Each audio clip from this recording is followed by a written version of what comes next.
Good morning, नमस्कार। आखिरकार राजस्थान सरकार ने इंटर्नशिप का शेड्यूल जारी कर दिया है।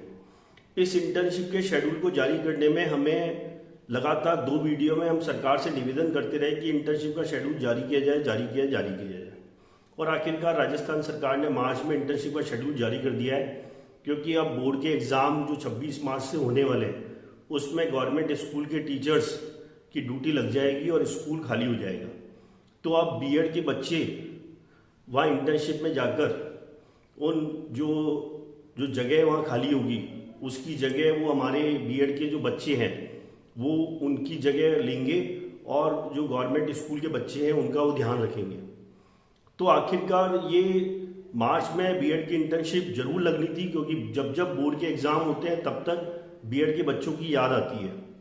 अब मैं इंटर्नशिप के शेड्यूल में ये भी बता देता हूँ कि आपको किन किन चीज़ों का ध्यान रखना है, अदरवाइज आपकी इंटर्नशिप और लेट हो जाएगी अगर फर्स्ट राउंड में अलॉट नहीं हुई तो इंटर्नशिप का शेड्यूल मैं जारी कर रहा हूँ कि क्या राजस्थान सरकार ने किस टाइप का इंटर्नशिप का शेड्यूल जारी किया है। इसमें DElEd, BEd second year, BEd MEd third year, BA BEd fourth year, BSc BEd fourth year को 7 मार्च से 14 मार्च तक इसमें इंटर्नशिप की चॉइस फिल करनी है ऑनलाइन पोर्टल पे। शाला दर्पण का जो आप ऑनलाइन पोर्टल पे जाएंगे और उस पर आपकी ऑलरेडी डिटेल डली हुई है, तो शाला दर्पण के पोर्टल पे जाकर अपने जो है 20 से 25 स्कूल आपको वहाँ पे सेलेक्ट करने हैं। तो आप ये जरूर ध्यान रखें कि आपको 20 से 25 स्कूल कौन कौन से एरियाज के लेने हैं। और आपको मैं पहले ही बता देता हूँ कि 20 से 25 स्कूल जो सेलेक्ट करो वो पर्टिकुलर एक एरिया के ना हो, क्योंकि जैसे आप झोंटवाड़ा के रहने वाले हो और सारे स्कूल आपने झोंटवाड़ा के ले लिए तो आपका इंटर्नशिप शेड्यूल जो है वो डेफिनेटली आपका फर्स्ट राउंड में अलॉट नहीं होगा। ऐसे ही अगर आप सांगानेर के हैं या आप जिस तहसील के और सारे स्कूल आपने एक ही तहसील के लिए तो अलॉट होने में बहुत प्रॉब्लम आती है। तो आप जो है स्कूल थोड़े थोड़े अलग अलग जगह के लेंगे तो आपकी इंटर्नशिप जो है वो डेफिनेटली अलॉट होगी। तो इस चीज़ का विशेष तौर पे ध्यान रखें। अब ये 7 डेज आपको जो है ऑनलाइन पोर्टल पे जाकर स्कूल की जो चॉइसेस है वो आपको फिल करनी है और ये आप खुद ही कर सकते हैं। इसके बाद जो है जहाँ तक मेरे को लगता है कि उसके बाद आपकी होली की छुट्टियाँ आ जाएगी और 21 मार्च जो मैं कैलेंडर देख रहा हूँ उसके हिसाब से 21 मार्च तक आपको ये अलॉट हो जाएगा। जो स्कूल आपने 20 से 25 स्कूल सेलेक्ट किया उनमें से कोई एक स्कूल आपका अलॉट हो जाएगा। और इसमें जो है फिलिंग जो है ऑनलाइन पोर्टल जैसे ही खुले तो आप फिल कर दें, क्योंकि इसमें सरकार ने कहा है हम पहले आओ पहले पाओ के आधार पे स्कूल अलॉट करेंगे। तो आप जैसे ही ऑनलाइन पोर्टल खुलेगा तो आप जो है तुरंत इसको चॉइसेस को तुरंत फिल कर दें। इसमें ये और है कि जैसे ही अलॉट होगा तो आपको 10 दिन के अंदर वहाँ कार्यान्वयन करना पड़ेगा। और अगर आपको स्कूल प्रॉपर अलॉट नहीं हुआ है या आप जहाँ स्कूल अलॉट हुआ है वहाँ से परेशान है, वो बहुत डिस्टेंस पे है, या आप परिवेदना में आते हैं, मैं परिवेदना की कैटेगरी बताऊंगा कौन कौन परिवेदना में आते हैं, तो उस परिवेदना का जो निस्तारण है वो भी आपको वहाँ जो है निस्तारण कर दिया जाएगा। उसका भी एक टाइम दिया जाएगा और उस निस्तारण को 2 दिन के अंदर सॉल्व करके और अगले 10 दिन के अंदर आपको ज्वाइन करना पड़ेगा। तो अल्टीमेटली आपका जो बीएड सेकेंड ईयर है और जो ये बच्चे हैं इनका फर्स्ट राउंड में इंटर्नशिप अलॉट होगी। पर बीएड जो सेकेंड ईयर के लिए मैं बता देता हूँ, सेकेंड ईयर वाले जो हैं वो तुरंत इस चीज़ का ध्यान रखें कि आपको इंटर्नशिप में तुरंत लगते ही तुरंत ज्वाइन करनी है। अदरवाइज आप जितनी लेट ज्वाइन करेंगे उतनी लेट फ्री होंगे और फिर फाइनल जब यूनिवर्सिटी का एग्जाम डिक्लेयर होता है तो आपकी इंटर्नशिप जो है अगर लेट हो जाती है तो आप काफ़ी परेशान होते हैं। इसलिए बेस्ट है कि जैसी आपको अलॉट होती है आप तुरंत ज्वाइन कर लें, आपकी अटेंडेंस उसी दिन से चालू हो जाएगी। और वैसे भी अभी जो नई स्टडीज आ रही है उसके हिसाब से ये कहा गया है कि भारत में कोरोना की चौथी लहर जो है वो जून में आ सकती है। तो आप देखिए पहली 2 लहर जो है वो खतरनाक थी, आक्रामक थी, पर तीसरी लहर इतनी आक्रामक नहीं थी। पर चौथी लहर कैसी होगी इसके बारे में अभी कुछ नहीं कहा जा सकता। तो चौथी लहर का जो टाइम है वो जून है। तो मैं बेटर आपसे यही कहूँगा कि आप जो है तुरंत से तुरंत आप ज्वाइन करें, क्योंकि आगे क्या हालत होंगी ये कोई कुछ नहीं बता सकता है। अब इसमें देखिए कि जो ये इंटर्नशिप जो है ये 96 डेज की इंटर्नशिप है, ये फर्स्ट राउंड में अलॉट होगी। पर बीएड फर्स्ट ईयर के जो बच्चे हैं इनकी इंटर्नशिप सेकेंड राउंड में अलॉट होगी और इनका प्रस्तावित टाइम जो है वो अप्रैल है। तो अप्रैल के मंथ में इनको जो है बीएड फर्स्ट ईयर की इंटर्नशिप अलॉट होगी। इसमें ये और बता दूं कि जो बीएड फर्स्ट ईयर की जो इंटर्नशिप है, सरकार ने इसमें ऑप्शन दे रखे हैं।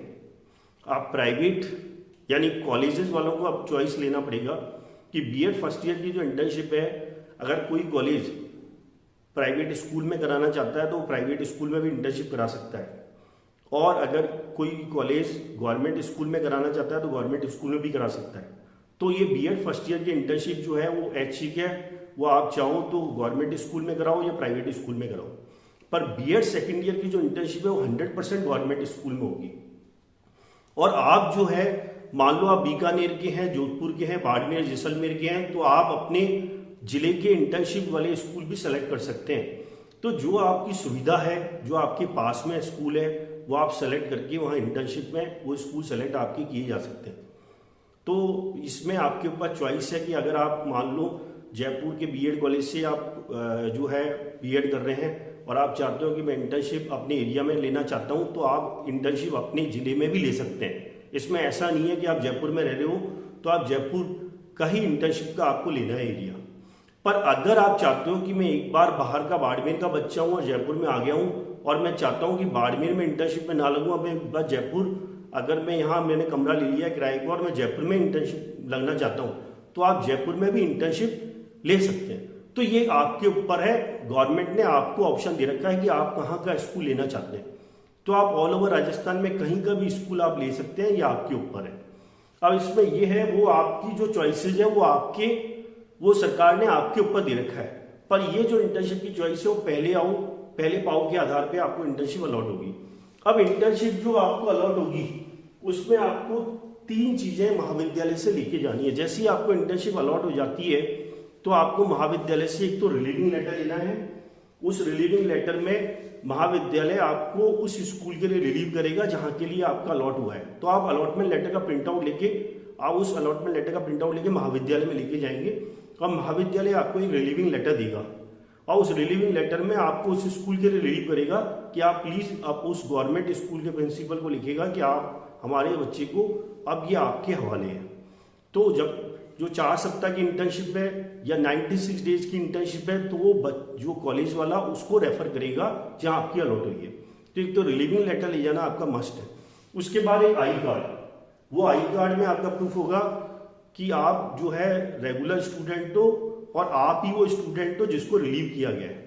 और उसके बाद जो है आपको इंटर्नशिप की डायरी, महाविद्यालय से आपको इंटर्नशिप की डायरी भी दी जाएगी जिसमें आप जो इंटर्नशिप का वर्क है वो उसमें आप डेली की डेली उसमें वर्क कंप्लीट करेंगे।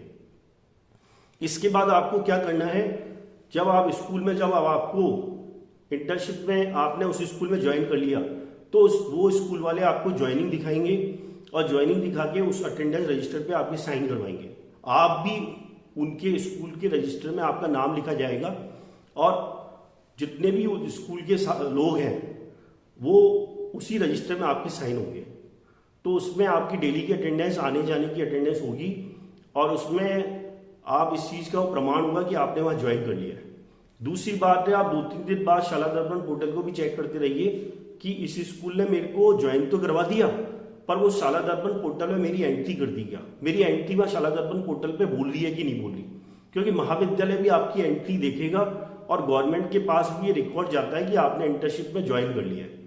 अगर आपकी शाला दर्पण पोर्टल पे इंटर्नशिप ज्वाइनिंग नहीं बोल रही है तो आपको ये डेफिनेटली टेंशन का काम है। आप तुरंत जो है, जब आप इंटीरियर में किसी ग्रामीण इलाके में इंटर्नशिप ज्वाइन करते हो तो स्कूल वाले आपको जो डिले कर देते हैं इस काम में और फिर आपको इसका नुकसान उठाना पड़ सकता है। तो आप जैसे जिस स्कूल में आप ज्वाइन करें तो वहाँ के अटेंडेंस रजिस्टर पे आपके साइन होंगे और आप 2-3 दिन में ही चेक कर लें कि मेरे को शाला दर्पण पोर्टल पे उसने इस स्कूल ने ज्वाइनिंग दिखा दी कि नहीं दिखा दी।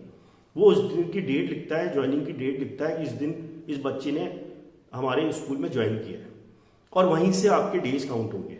अब इसमें एक बात और है, खास बात, कि जब आप रिलीव होंगे तब शाला दर्पण पोर्टल पे भी चेक कर ले, वो रिलीविंग लेटर भी आपको वहां से स्कूल से देंगे और जब उस दिन से रिलीव होंगे तब आपको वहां से जो लेटर जारी होगा वो लेटर आपको तुरंत महाविद्यालय में रिपोर्ट करना है कि मैंने वहां से इंटर्नशिप कर ली है और अब मैं महाविद्यालय में, ओरिजिनल आपको खोना नहीं है और आपको महाविद्यालय में वो इंटर्नशिप का लेटर संभाल के रखना है क्योंकि उसी के बिहाफ पे आपको यूनिवर्सिटी एग्जाम में बिठाया जाएगा।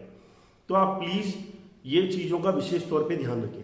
एक चीज़ और इम्पॉर्टेंट कि ये जो 96 डेज की इंटर्नशिप होगी, इसमें आपको 90% कंप्लीट करना है। रेगुलर इंटर्नशिप होगी, नॉन स्टॉप होगी, इसमें हॉलीडेज और संडेज काउंट नहीं होंगे। 2 साल से जो कोरोना की लहर चल रही थी उसमें सरकार ने हॉलीडेज और संडेज भी काउंट किए थे, पर इसमें 96 डेज जो है वर्किंग डेज है। खुदा ना खास्ता इसमें अगर आपको किसी न किसी प्रकार की कोई प्रॉब्लम आती है तो सरकार ने जो है, जो बीएड फर्स्ट ईयर के बच्चे हैं इनकी 4 सप्ताह की इंटर्नशिप है, उसमें उनको 2 दिन का आप छुट्टी ले सकते हैं, 2 दिन की। और जो 96 डेज की इंटर्नशिप है उसमें आपको 7 दिन का अवकाश स्वीकृत कर सकते हैं। तो आप ये मान लें कि आपको 96 डेज प्लस 7 डेज और उसके अलावा संडेज और हॉलीडेज आपके काउंट नहीं होंगे। तो एक बड़ी लंबी इंटर्नशिप चलने वाली है और मैं आपसे यही कहूँगा कि आप इंटर्नशिप तुरंत से तुरंत ज्वाइन करें और आप सही स्कूल सेलेक्ट करें जिससे आपकी इंटर्नशिप आप तुरंत इंटर्नशिप पे जाएं।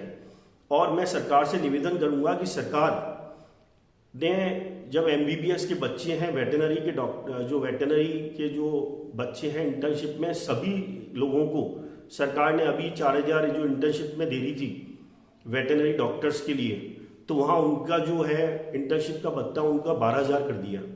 जबकि एमबीबीएस करने वाले, फार्मेसी करने वाले और जो वेटरनरी के हैं इनके ये बड़े रिच परिवार के लोग हैं।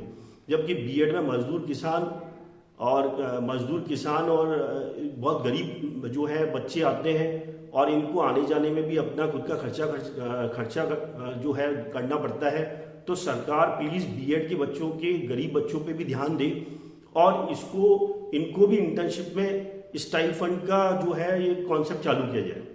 या तो सरकार एक निश्चित पर डे के हिसाब से कम मिनिमम जो है 400 से 500 सम्मानजनक, क्योंकि टीचर को सम्मानजनक जो है भत्ता दिया जाना चाहिए, क्योंकि जो इंटर्नशिप में जाने वाले, बीएड करने वाले हैं वो सब गरीब परिवार के लोग हैं।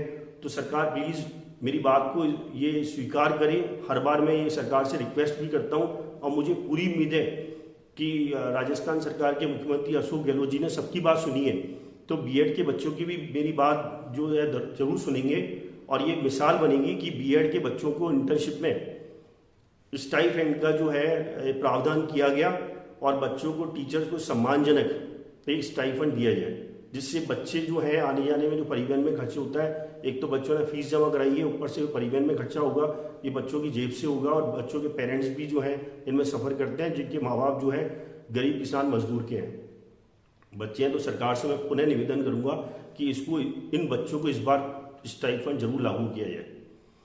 और मैं बच्चों से ये तुरंत निवेदन करूंगा कि आप प्लीज़ तुरंत इंटर्नशिप में तुरंत चले जाएं, वरना आपकी इंटर्नशिप अगर बीच में अटक गई तो आपको बीएड सेकेंड ईयर बहुत डिले हो जाएगा और रीट के एग्ज़ाम में, भावी रीट के एग्ज़ाम में आप अपीयर नहीं हो पाएंगे, क्योंकि इंटर्नशिप अगर आपकी पूरी होगी तभी आपका बीएड सेकेंड ईयर कंप्लीट होगा। या जो भी आगे के कोर्सेज वाले बच्चे हैं और भी कोर्सेज वाले बच्चे हैं, इनको भी रीट का एग्ज़ाम भरना है, तो प्लीज़ तुरंत कंप्लीट करेंगे तभी वो रीट का एग्ज़ाम दे पाएंगे और रीट के रिजल्ट से पहले उनका रिजल्ट आ जाना जरूरी है, वरना फिर आप लोग भी सफ़र करेंगे जैसे पहले के बच्चों ने सफ़र किया था। आखिरकार आपको हार्दिक शुभकामना के साथ थैंक यू वेरी मच। मेरा वीडियो ज़्यादा से ज़्यादा लाइक करें, शेयर करें, सब्सक्राइब करें और बच्चों को भी शेयर करें जिससे वो सफ़र ना करें इस टाइप की चीज़ों से। Thank you very much.